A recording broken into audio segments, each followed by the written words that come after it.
G'day Guardians, it's Matt here, and today I'm going to be showing you a Warlock build that's completely LFG proof and will honestly turn you into one of the most helpful support players in the fire team. This build is definitely for you endgame players out there who want the ultimate survivability, as well as giving you a ton of utility for the team when tackling Grandmaster Nightfalls this season. It also turns out that even though Bungie nerfed Warmind Cells at the start of the Season of the Lost, apparently the defensive mods still kinda slap and are flying under everyone's radar. I mean, I don't blame them. When I'm theory crafting Grandmaster loadouts with the boys, you know some of them mention the classic Protective Light setup or Elemental Wells. I don't even dare to think how I can incorporate Warmind Cells, but maybe it's time. So hear me out, ladies and gentlemen. Warmind Cells might actually be back. Alright, so why this build? It really feels like a one-stop shop to providing everything a fire team needs when tackling a Grandmaster Nightfall. Everything from the exotic armor piece, the weapons, the mods, and how it's all used just comes together perfectly. It allows you to really fulfill that fantasy of becoming the ultimate support player in Destiny. We've all been there before, we've loaded up an LFG, and we can't convince a player to change this weapon or run a certain piece of armor, and things start to fall apart before you even fly into the Grandmaster. Even if you've got a regular crew that you run with, sometimes it can be tough to try and convince one or two of the boys to run this or that to optimize a little bit. This build allows you to soften that sort of blow.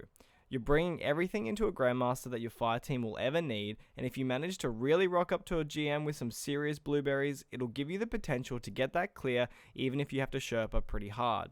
Now, the gameplay in the background is from the Exodus Crash Grandmaster from last week, although this build is applicable for all of the Grandmasters this season. Alright, so let's talk about how everything comes together with this build. You want to be rocking Middle Tree Solar for that Well of Radiance, the ultimate defensive super in the game. We're going to be pairing that with Phoenix Protocol, but I will mention a few other options later on in the video. In our fire team at the moment, we've been running double Phoenix Protocol, so throughout each Grandmaster we're able to cycle through wells constantly, keeping us alive at any instance, as well as giving us that extra damage in any instance as well. If you're unfamiliar with what Phoenix Protocol does, it essentially refunds super energy based on how many kills you get inside of your Well of Radiance. Most of the time in Grandmasters, you're using it to clear out ads or stay alive within a room, so each time you're getting that 50% back. There is no way to get any more back currently. You used to be able to use something like Energy Converter to get the full 100% back, but nowadays with the recent patches, it's only able to get 50% back, which is why we run double in our fire team so that we've always got a well available. Now, the reason this build is so defensive is because of the mods that we're using. Like I said earlier, we're using Warmind Cells, but not the ones that go boom, but the friendly ones that keep us alive. Now, we have a few guaranteed ways to generate Warmind Cells. Firstly, our solo grenade will be able to generate Warmind Cells on kills, thanks to Wrath of Rasputin. But thanks to the machine gun buff that came with Season of the Lost, the 7th Seraph Saw is an absolute ad-killing machine. With the 20% damage increase, you'll be able to handle all the arc shields inside of the Grandmaster, as well as making Warmind Cells after every 5 kills, so it's definitely worth running.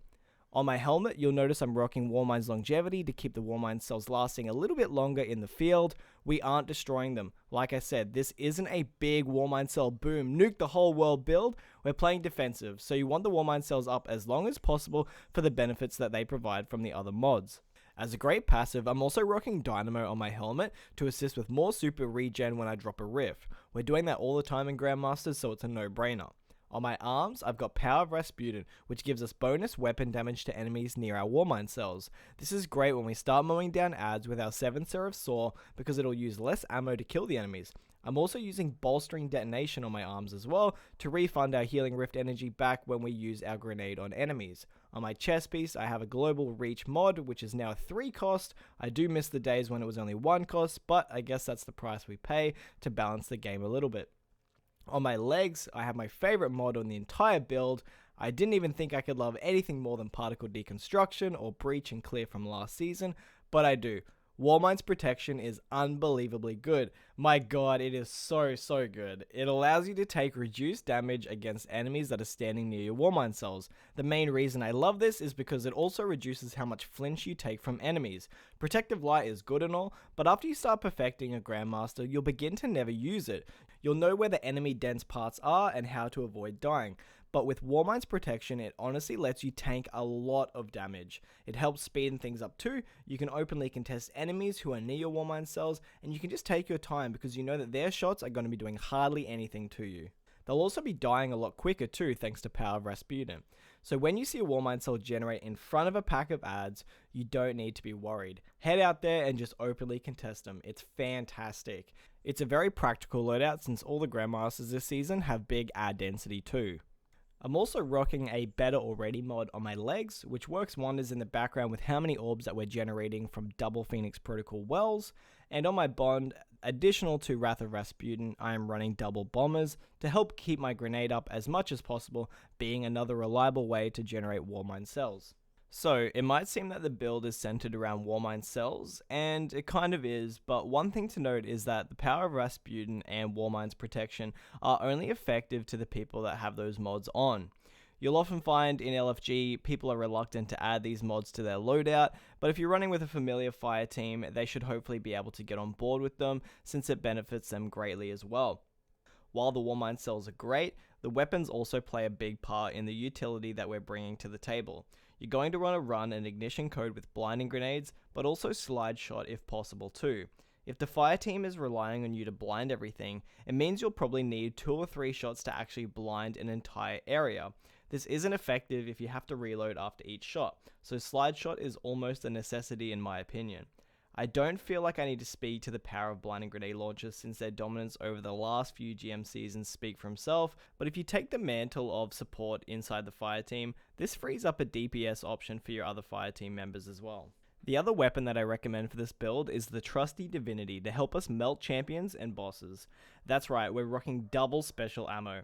Now this isn't a problem because you have a very clear goal with this build. You blind enemies, you Divinity the champions and the bosses, and then help clear ads with your machine gun. At the time of writing this, we've just finished the 4th Grandmaster this season, the Corrupted, and I'm yet to have any issues with special ammo thanks to having one fireteam member who uses special ammo finisher on their class item. You might have also noticed that on my helmet, I'm using a machine gun ammo finder, and on my legs is a trace rifle scav, which helps with ammo economy too. With a 7 serif saw with auto loading and an ignition code with slide shot, you really start to optimize yourself, allowing you to constantly keep areas blinded, Warmind Cells generated, and champions melted. But you might be thinking, I don't have those weapons, I don't have those weapon perks, I don't even have a Phoenix protocol either. So I'm happy to provide some light in terms of alternative options here as well. We use Phoenix Protocol to have 100% uptime on our Well of Radiance, but it isn't necessarily needed. It's more of a comfort move. So you could use the Stag now that it has been buffed to have increased damage reduction inside of its healing rifts, or something like Aeon's Soul with Sect of Insight to help generate plenty of special and heavy ammo for the fire team. Lucky for us, this season offers us an assault rifle anti-barrier mod, meaning that we can bring in the 7 serif carbine if we need to replace the heavy weapon with something like a linear fusion rifle.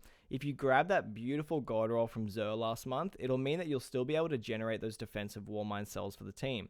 The trade-off is losing your ignition code though, which means that you might need to turn to something like an empty vessel or truth teller depending on the shields in the Grandmaster.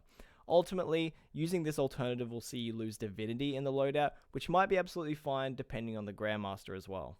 Alright, so let's jump into the stats for this build. I think 100 recovery is a non-negotiable so that your healing rift is up at all times, as well as that 50 resilience being a sweet spot in Grandmasters. It allows your shield to not be taken off so easily against all of the damage coming in. So we're primarily using our Well of Radiance, so I try to have our intellect as high as possible.